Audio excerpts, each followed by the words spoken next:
Hi hello, നമ്മുടെ അടുത്തൊരു വീഡിയോയിലേക്ക് എല്ലാവർക്കും സ്വാഗതം.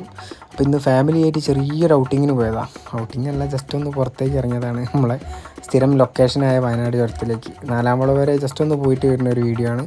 ഒരു കുഞ്ഞു വീഡിയോ ആയിട്ടാണ് ചെയ്യുന്നത്. എല്ലാവർക്കും ഇഷ്ടപ്പെടാനാ ലൈക്ക് ചെയ്യുക, ഷെയർ ചെയ്യുക, സബ്സ്ക്രൈബ് ചെയ്യുക. അപ്പോൾ അടുത്ത വീഡിയോ കാണുന്നവരെ ബൈ. അപ്പോൾ ബാക്കി ഡീറ്റെയിൽസൊക്കെ ഇതിലുണ്ട്. ഫുള്ള് സ്കിപ്പ് ചെയ്യാതെ കാണാൻ ശ്രമിക്കുക.